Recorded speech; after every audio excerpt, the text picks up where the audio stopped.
more. Right. But they only drew like 300 people. 400 people. Right? There was 400. Yeah, 400 okay, was 400. the crowd. Okay. Yeah. Now, I think that if it was bigger, they were able to draw about 1,500. Okay. Right. But those are still indie numbers. Right. Okay. And it's a niche crowd. And Yeah. that's the problem. Yeah, 100%. Yeah. Like I said, there's a thing about like indie wrestling is not as structured as WWE is. Right. And it's just guys just doing like the craziest shit to try to get trying noticed. to get over. Right. Yeah, exactly. There's fans for that. Yeah. Like, but it's not a bigger, it's a niche fan. Right. Yeah. So it's like the deathmatch crowds. Now, what do you think? You didn't say nothing about the first match. The first in-ring, did you like it or not I absolutely liked it. Okay. Because Drew makes a lot of sense. Yeah. And Cody actually put Drew over pretty good. He mentioned like, hey, you've gotten really good on the mic. Right. Like you become a really big star here. Like you're in your groove. Right. He has. Yeah. And I thought it was great when he goes, watch your back, and not even 2 seconds later, boom. Right. Owens. I wonder if they're going to help each other out. I would love to see Owens, and not that he needs it. Neither one, they're good solo, but I wouldn't mind seeing a little bit of Owens and Drew tagging up, or Drew and Seth Rollins. Right.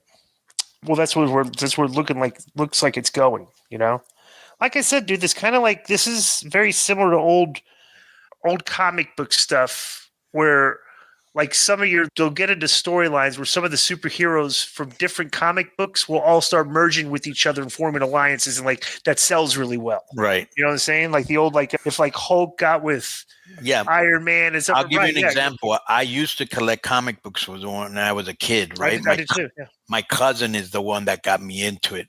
And I just thought the covers were cool. And so the stories, that's where I ordered the Sea Monkey thing from the back of one of those comic books. But yeah, I would love it when you would have like another character from one comic book go to another one. Or they had this thing called What If. I don't know if you ever saw it. Bro, it was this thing about this big. I remember What If. What If. Yes, right. And it would say like, what if, Spider-Man and Silver Surfer were partners? Right. Wow, that would be cool. Yeah. So then they do Nakamura against Andrade, and they just had like a pretty basic match with Shinsuke going over. Right. But I would say this, I think they missed an opportunity, because I thought this would have been a little interesting little thing right next to each other. If before this match, they would have shown Nakamura cutting one of his promos in Japanese with the subtitles, right?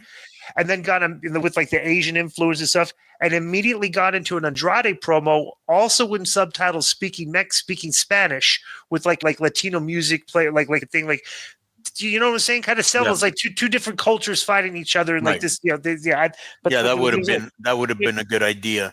I think they were trying to make Nakamura look more ominous, right? Mm-hmm.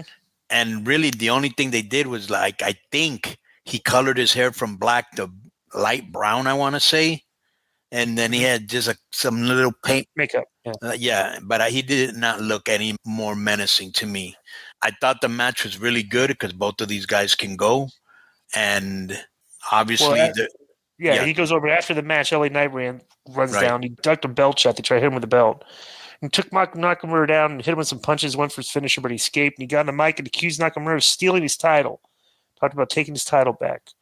And he got when he was cutting, he got a good pop here, LA Knight did. Yeah. And a good reaction on his promo. His short little. I noticed that, yeah. It's just funny. Cruz was walking backstage, and the Pretty Deadly guys called him Apollo Stooge and said that snitches get stitches. I thought that was funny. So then he got into Phantasma, confronted them. And Angel and Umberto grabbed Prince of Wilson by the collar and backed him into some production craze. I was kind of unclear what exactly they were mad at these guys for. Did I miss the storyline? Oh, because I think last week somebody got beat up, and they blamed it on the Garzas, right? And then they found out. Right. Yeah. So they confronted